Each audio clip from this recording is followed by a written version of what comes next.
Li. Professor Xin Li is an associate professor of material science at the School of Engineering and Applied Science at Harvard University. And Professor Li's research group designs the new energy-related materials and systems through advanced synthesis and characterization and simulation, particularly focusing on the solid-state batteries and unconventional supercapacitor. And Professor Li is a rising star in the energy-related field. And please welcome the Professor Xin Li. Great. Yeah, Grace, thank you very much for this introduction and also the invitation to give this talk at KAIST online symposium. And also thanks for the 3 great talks this morning by Ted, Gleb, and Stan. I really enjoyed and learned. So I will talk about solid-state batteries and specifically what makes solid-state batteries special compared with the commercial lithium-ion battery with liquid electrolyte. I put the title of Principles, Progress, and Challenges, but it's really about the progress that my group made in the past 5-6 years, and also some fundamental understanding about the unique principles that we think makes solid-state battery different and relevant to the performance of SSB. So specifically, I want to talk about this mechanical constriction description of solid-state batteries and a theoretical framework that we call constraint ensemble thermodynamic framework for describing SSB behavior quantitatively. So this is the structure of solid-state battery. It looks very similar to the commercial lithium-ion battery with anode on the left, the cathode on the right, and the separate in the center. The difference is that now the liquid electrolyte is replaced by the solid. So you have those new solid-solid interface between the cathode, which is a green particle in this illustration, and the solid electrolyte, which is a yellow background.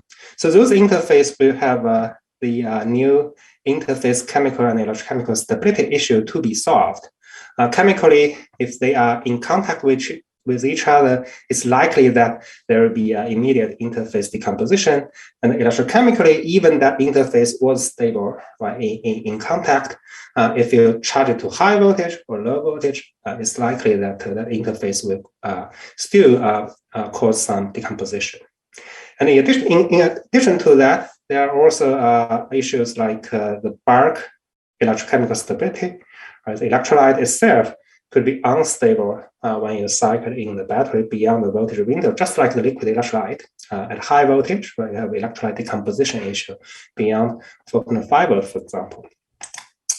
But we think that this is also an opportunity to unlock the battery performance beyond the commercial lithium battery when you have this all-solid environment without liquid inside.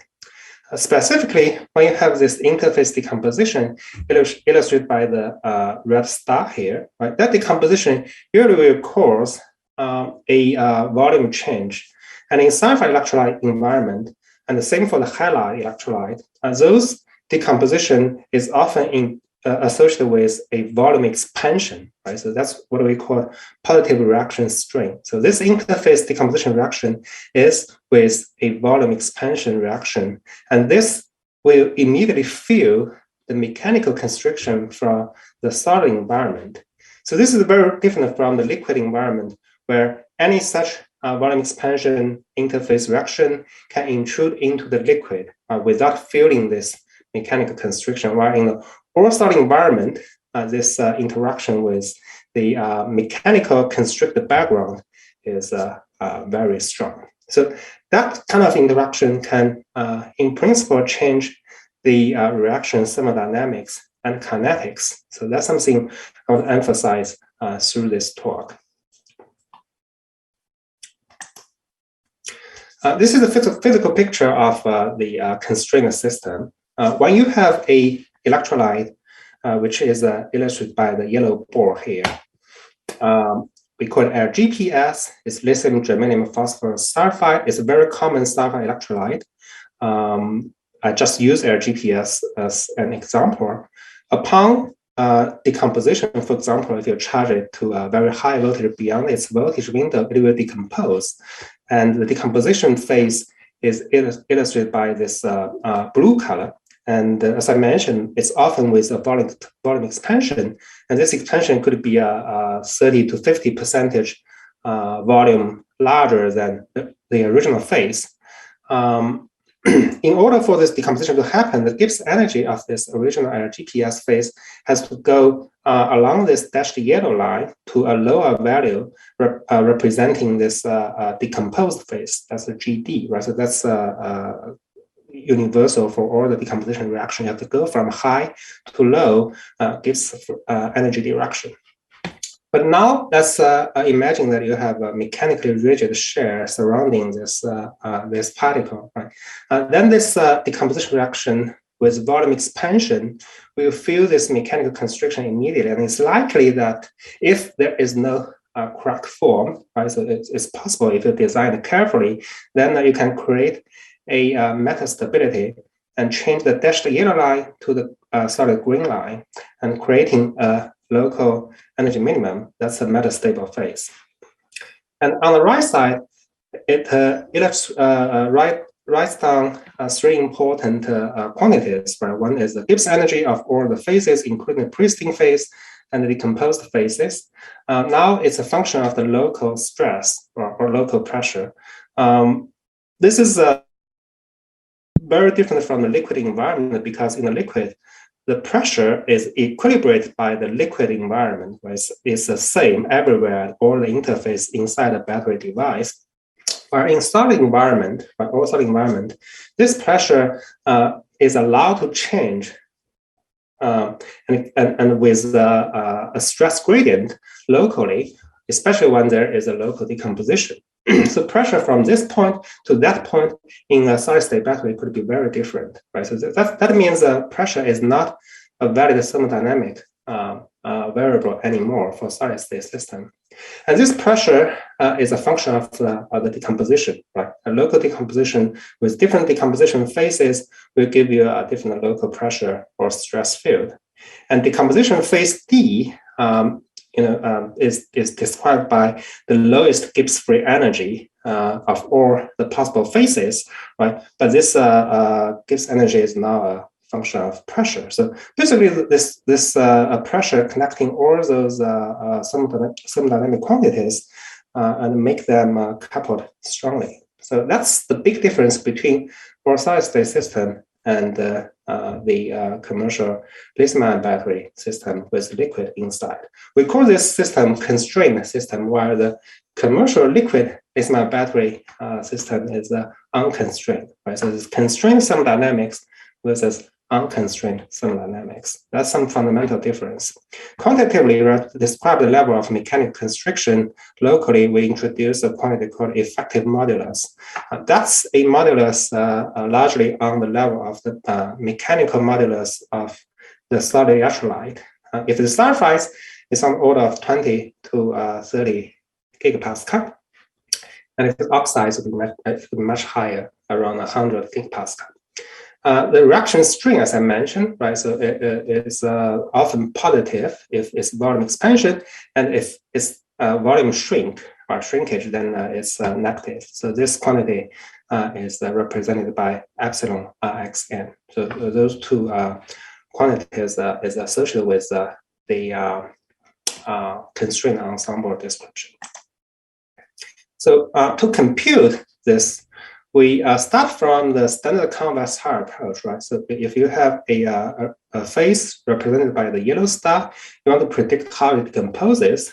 Based on this convex Haar, it will decompose to phase D1, capital D1, and phase D2, right, capital D2, and their ratio is decided by the lowercase d1 and d2 based on the level rule.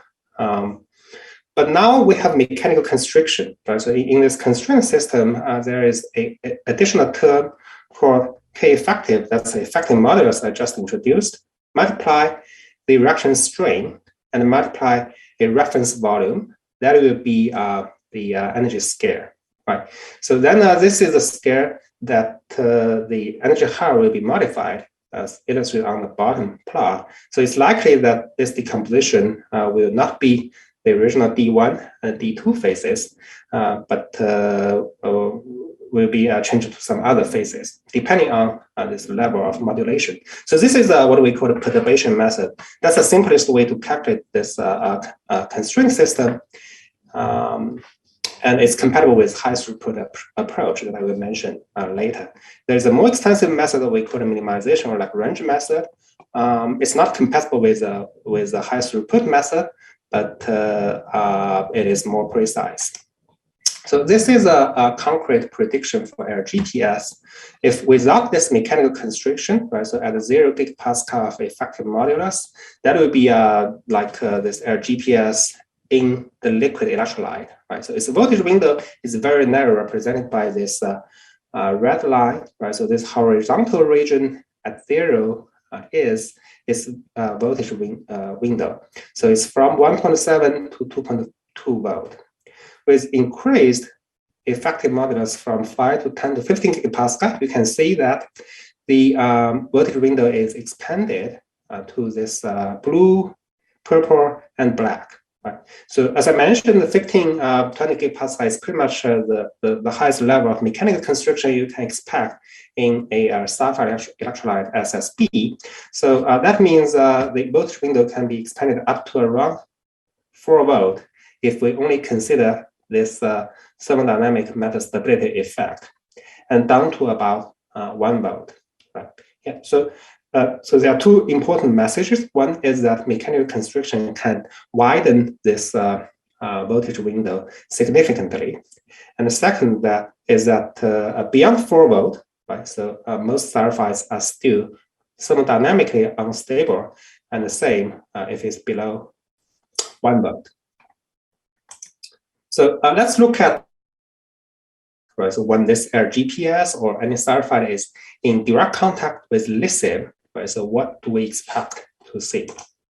So experimentally, we did this assembling of lithium metal on the left side, LGPS with the electron, use a graphite layer to separate, to avoid direct contact between lithium metal and LGPS at the initial battery assembly. That is because lithium and LGPS are very reactive, as you can see from this XRD, right? So you put them together directly, the GPS is decomposed by the reaction with lithium. But graphite is stable with both lithium and LGPS, as you can see from XRDB and XRDC. So this graphite in the initial assembling make this battery SSB assembling possible. So listen, and also this graphite layer is mechanically robust.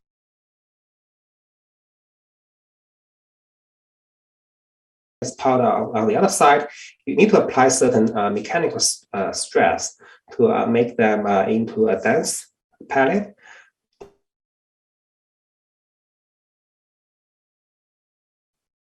Penetration that is induced by this external mechanical stress.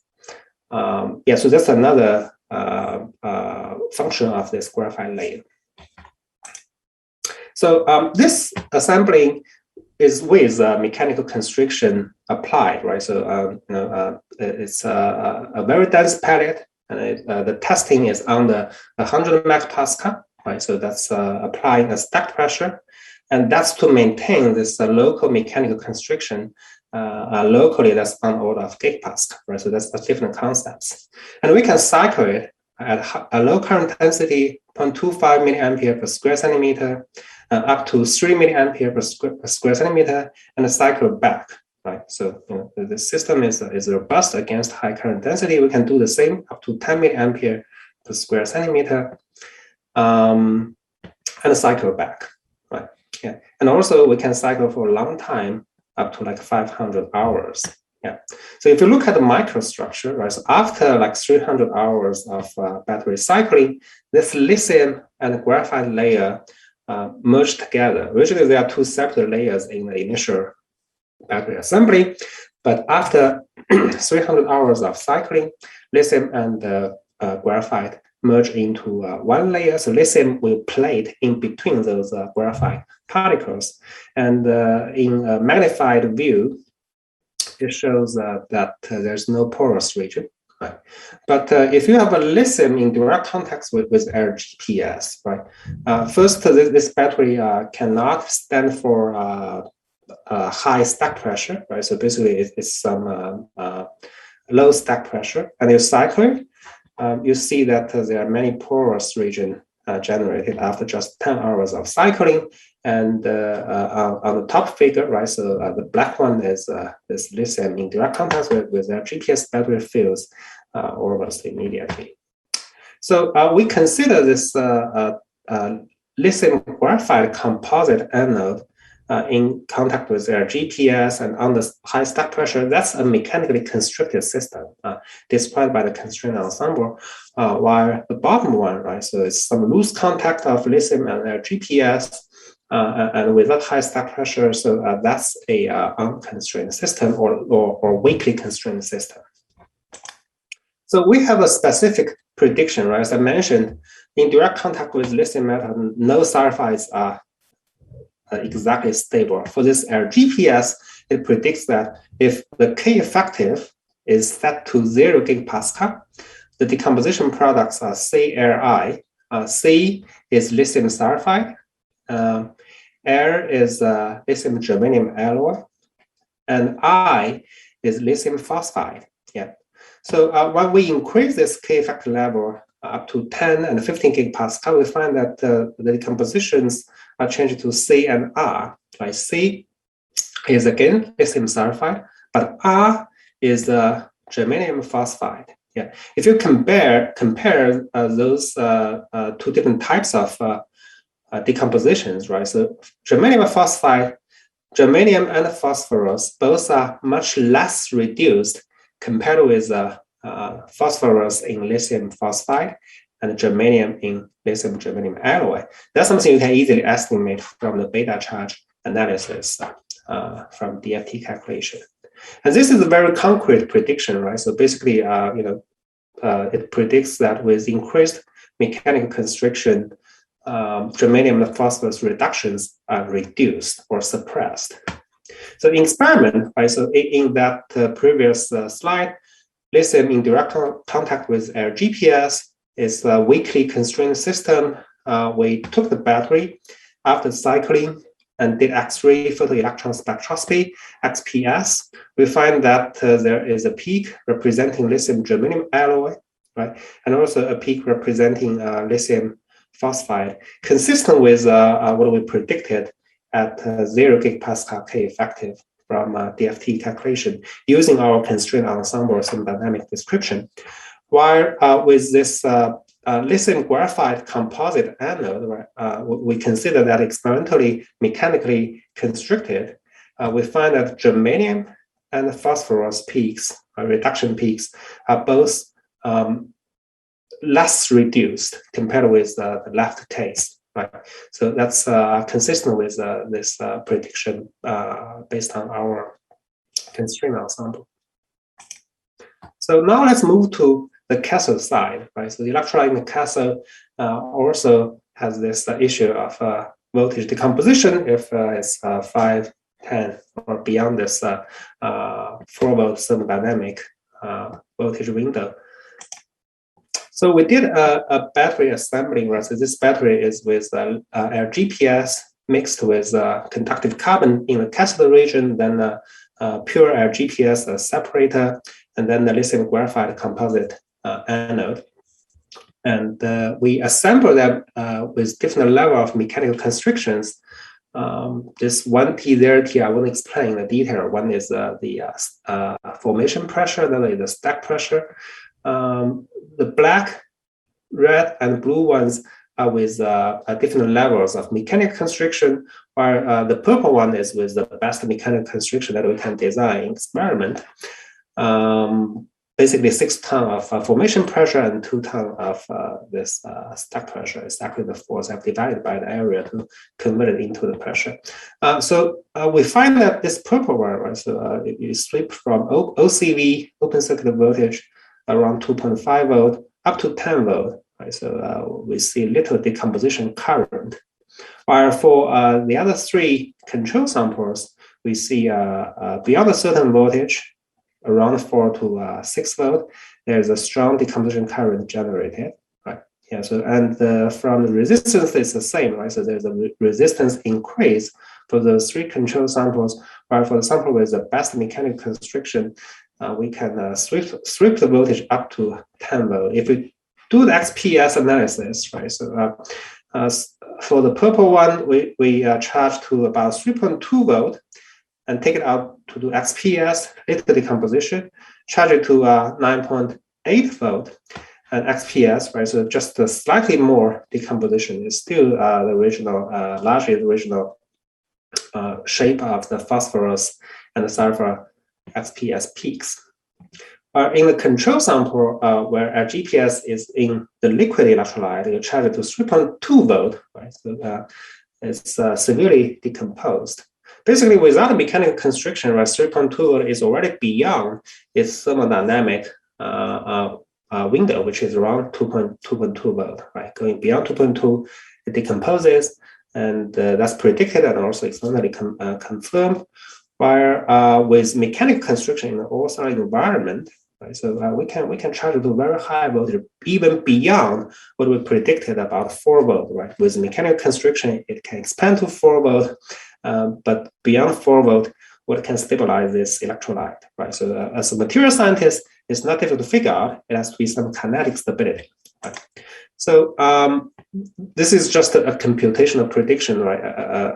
I kind of already showed that, right? So we can do this calculation up to 10 volt, beyond 4 volt, thermodynamic.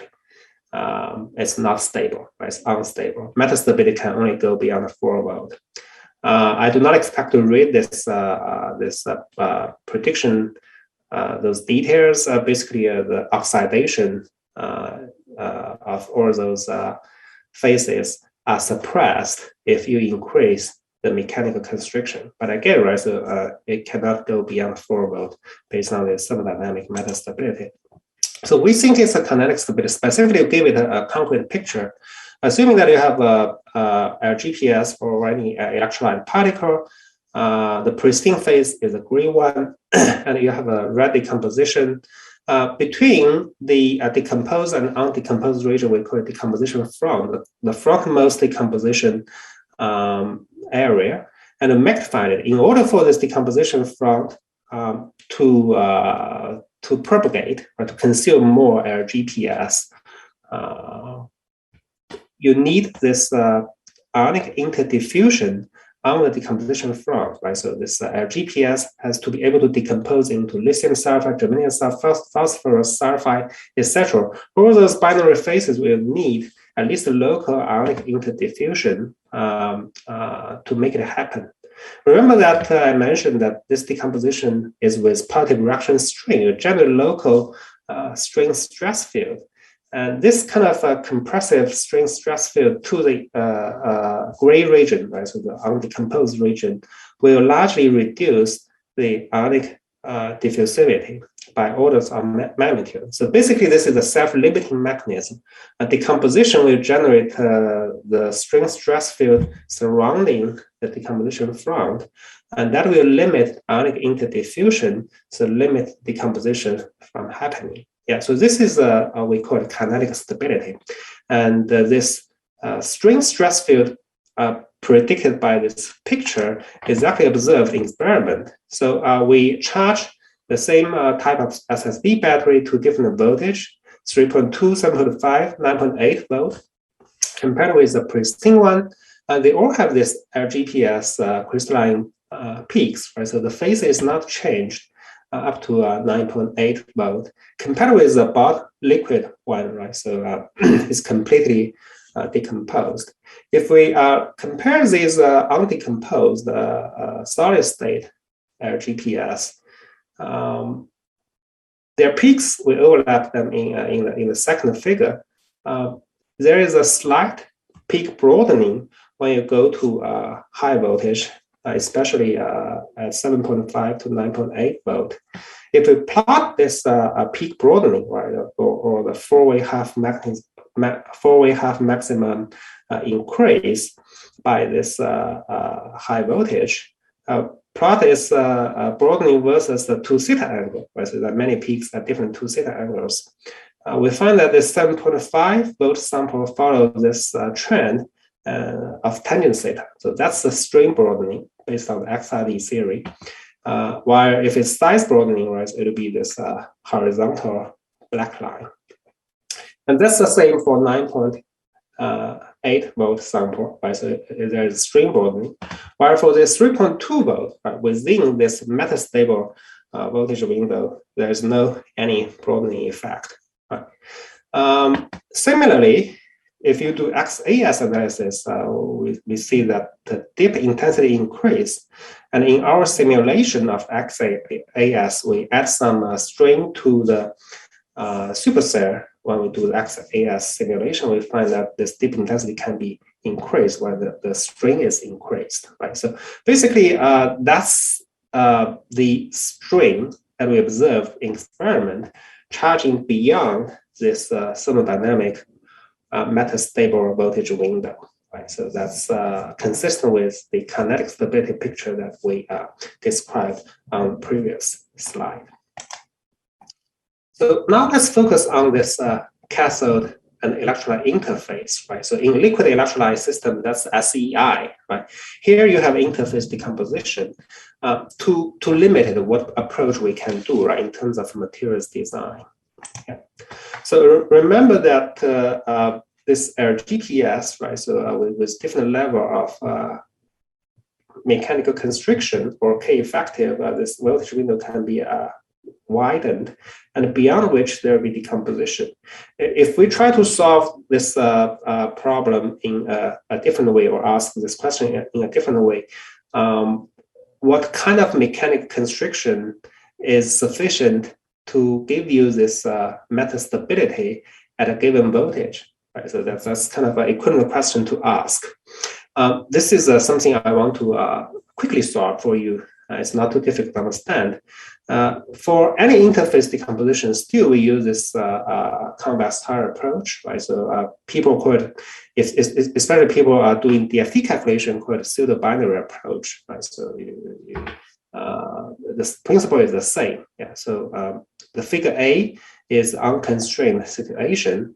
Now, if we add this mechanical constriction effect with a K effective multiplier reaction string, multiplier reference volume, this convex tire will be modified. Right? So, but still, as long as this yellow star is higher than the convex tire, it will decompose. Right? It's just with this mechanical constriction, it will decompose into different phases compared with the unconstrained situation in figure A. But now let's go to figure C, right? That's an interesting case. If the modification by mechanical constriction is so large that it makes this yellow star below the convex tire, then this decomposition will be suppressed, right? So, and that is the condition given by equation 3, right? So when this reaction string, reaction energy, delta G XN gives energy of this interface reaction plus a critical modulus or critical effective modulus multiply reaction string multiply the reference volume equals 0. Then you solve this K effective, right? That's a critical effective modulus. We call it K crit.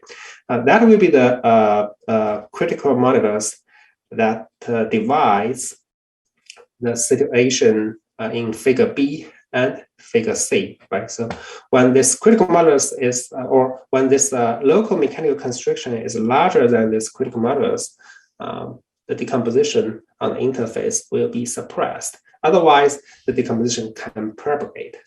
So this gives us a design principle, actually. If we can design the interface chemistry that this interface critical modulus at a given voltage is smaller than the local mechanical constriction that you can design in your experimental battery assembly, then this interface decomposition can be stabilized, right? So it will still happen, but it can be stabilized as long as this situation can be satisfied when the battery is cycled. Yeah. So basically, you want to design an interface with sufficiently small critical modulus. So that's what we did, right? So we use high throughput approach. On this plot, we calculate LGPS is lithium phosphorus sulfide with all the inorganic compounds in the materials database. We calculate the interface critical modulus. There is a distribution, and the peak is around 10 gigapascal, right? So, and then there's a long tail toward like 60 gigapascal. That will be something that you will not stabilize because the largest K effective in the sulfide system is around 20, 30, right? But there is the left side that's of interest because we have quite many interfaces with nearly 1, 2, or gigapascal critical modulus. Those will be small enough that can be easily stabilized by the local mechanical constriction.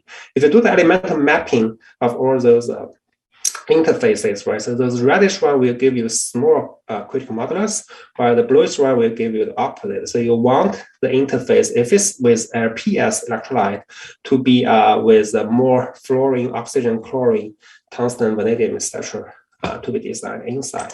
But more quantitatively, right, we use machine learning to try to learn the big data generated on this previous plot, right? So that's quite a large data that you can machine learn. What kind of chemical composition can give you a lower critical modulus on an interface?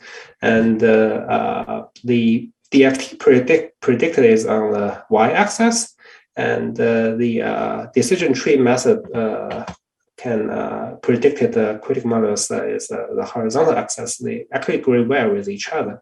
So machine learning is able to extract this information, right, and we can use this to design interface with reduced critical modulus. So we basically list this table in the supplementary information, and the first column is something we grabbed from previous literatures by different groups. Those are already synthesized, right? So different amorphous electrolyte. And then this is the critical modulus, right? This column is the critical modulus of the original composition predicted by our constraint ensemble computational platform. The first one is around 13 gigapascal. And the chart A, right, this is a parent glass we obtained from experiment. The chart A is that we allow about 5% of composition change on each element.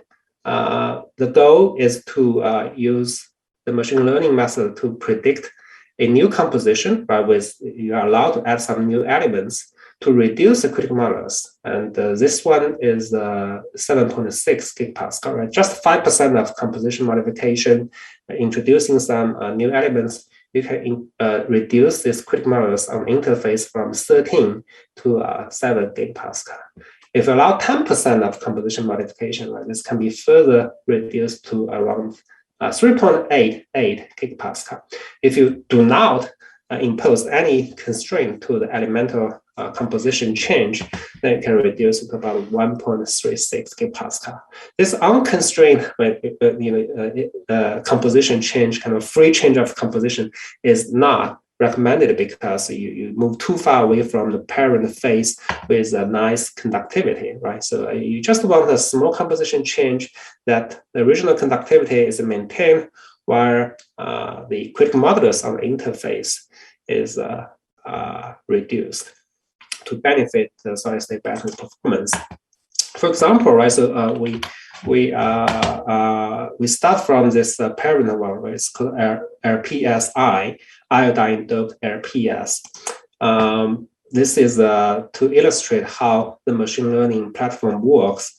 You start from around 16 gigapascal, and then you try to dope some oxygen, right? So this is a red bar oxygen, and together with some fluorine and chlorine to reduce within like a few steps. You can reduce the critical modulus to around 12 gigapascal, and then to 6 with 10% change, and 2 about 2% change. Yeah.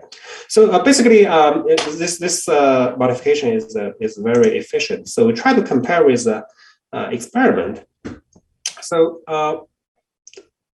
we did a CV test for the parent one without composition modification. We see 2 decomposition current peaks. Right? One is this sharp one on the left, and its height we call HR, and there's a broad one on the right. Its height we call HR. Right? So, and also we did the CV scan for the child one with composition modification by 1.25% up to 6%. Right? So we plot HR and HR of these samples in the right bottom figure. The orange one is HR, and the blue one is HR. And if we compare with our computational prediction, right? So the orange one is a predicted self-decomposition energy of the electrolyte without considering the interface. It strip it to the high voltage to decompose. The self-decomposition in those weakly constrained porous region will give you this decomposition current that you observed on the right. That's a broad one. And there is this predicted interface K-crit at 4 volt. Right? So that's the blue one. Agrees well with this decreasing trend that we measured from the left one.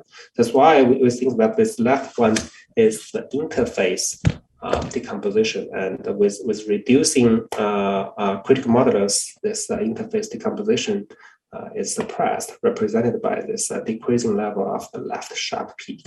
And so we think we observed a good agreement between experiment and computation. And in the end, right, let me just take a few minutes to introduce our recent work on the multilayer approach, focusing on the central region. Right, so the solid electrolyte is very different from liquid one. If you mix 2 types of liquid electrolyte together, they will just intermix, right, homogeneously.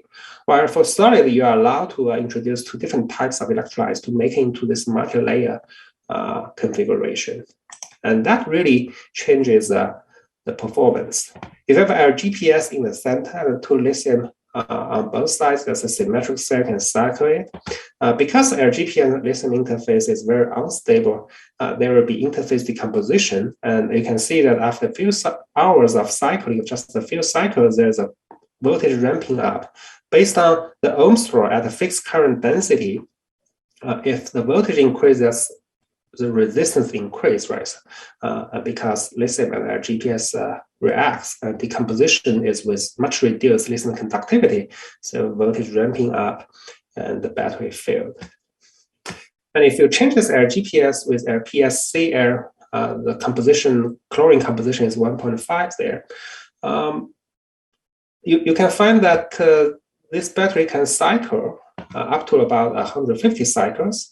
More stable than this LGPS one, but there's a sudden voltage drop. Right? So this voltage drop, based on the same argument, based on Ohm's law, is due to the short circuit. Or the resistance is suddenly reduced. It's not a good thing because lithium dendrite penetrates through this LPSCl to cause that internal micro short circuit. So that's why you have this voltage sudden drop.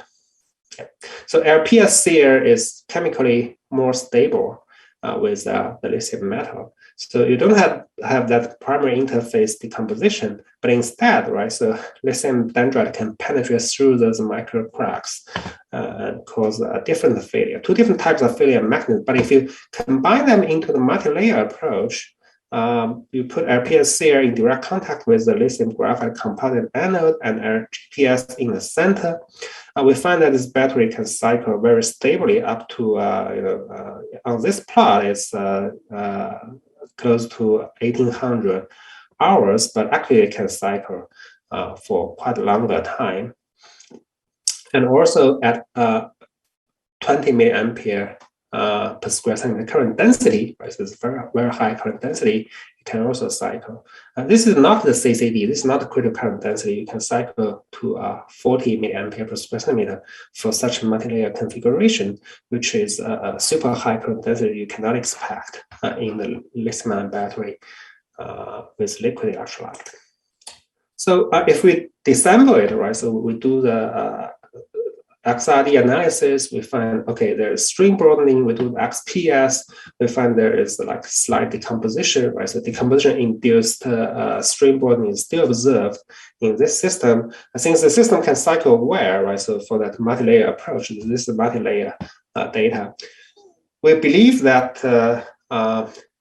decomposition is kinetically stabilized and also thermodynamically stabilized through this metastability that I introduced earlier, also quantified through this critical modulus analysis. So if you look at this LGPS area region, right, so there are many micro cracks, right, so that allows lithium dendrite to penetrate through. And in the LGPS region, there's no crack after battery cycling. And the figure G is the transition from the left region that's LGPS area to the right region that's LGPS, right? From crack region on the left and no crack region on the right. And the figure actually is an illustration about the physical picture, right? So lithium dendrite can penetrate through this LGPS area region through cracks, but when that lithium dendrite meets LGPS, it will be first decomposed because LGPS is unstable with lithium metal dendrite. And second, that decomposition is self-limited through kinetics and also the thermodynamic metastability that I mentioned on the previous slides. We can assemble the four cell, right? So with lithium graphite composite anode and with NMC single crystal 811 cathode, it can cycle at low rate, right? So to 2,000 cycles, and also at high rate to like 10,000 cycles. Again, right? So if you compare the C rate and current density, you can easily figure out this is at a very low loading, about 2 milligram per square centimeter, but 20 milligram commercial level of cathode loading can also cycle. We have this data. It's not published yet, but it's not difficult to figure out how to do that. And also, this cycling is at high stack pressure, right? So it's about above 100 megapascal stack pressure. That's not commercially attractive to apply, right? So you want to figure out a way to reduce the stack pressure toward 1 megapascal or below, right? So that will be the real challenge, right? So at high current, at high cathode loading, beyond 20 milligram per square centimeter, and a reduced stack pressure toward 1 megapascal. Can we do that? How can we do that, right? So it's not demonstrated yet. Yeah, so but I believe it's doable based on this mechanical constriction design principle. We can find the right way to do that. So let me conclude, right? So mechanical constriction design principle is relevant to the battery, solid-state battery performance, and constrained ensemble thermodynamic description is a quantitative way to describe and predict and design new interfaces. And high loading and low stack pressure together is our goal for the future. So let me acknowledge my Harvard team, especially Lu Hanye, right, who led the experimental side, and William Fitzhugh, who led the computational side. They both are my students. LG, Nissan, Johnson Massey, and recently DOE VTO for funding. CEC for funding and Harvard internal funding. Actually, the project got started through the Harvard internal funding and also the computational resources. Thank you very much. For impressive presentation, Professor Li, we have several questions. So let me ask you the first question. How does temperature affect metastability in general term? Does higher temperature strength metastability or weakening it? Yeah, so temperature is important, right? So our test is mostly at 55 degrees Celsius. And we also do the room temperature and the low temperature, like 0 and negative 20 degrees Celsius battery test. We don't see big difference. Temperature often will influence the ionic conductivity, but in terms of metastability, decomposition metastability, it's not that sensitive to the temperature range of interest for the battery application. Okay, thank you. The another question is how high is it possible to increase the K value experimentally when preparing a battery? If your electrolyte system is fixed, right, so then that basically sets the upper limit of the mechanical constriction. If you work with sulfides, it's around like 20-25 gigapascal. That's decided by mechanical modulus of mechanical strength of your electrolyte. But there are many ways you can use the right battery assembling technique to increase the effective modulus in a given battery. For example, if you make the battery very dense, right, without those porous region, then those particles can more effectively limit each other mechanically. That's one way to make it mechanically robust, to increase the local effective modulus. Thank you. The last question is what is the possible reason for the experimental deviation from computational result on K value at the high degree of compositional change? Yeah, we don't see obvious deviation between our computation and experiment, right? So computation gives quite good qualitative prediction, right? So even quantitatively, in many cases.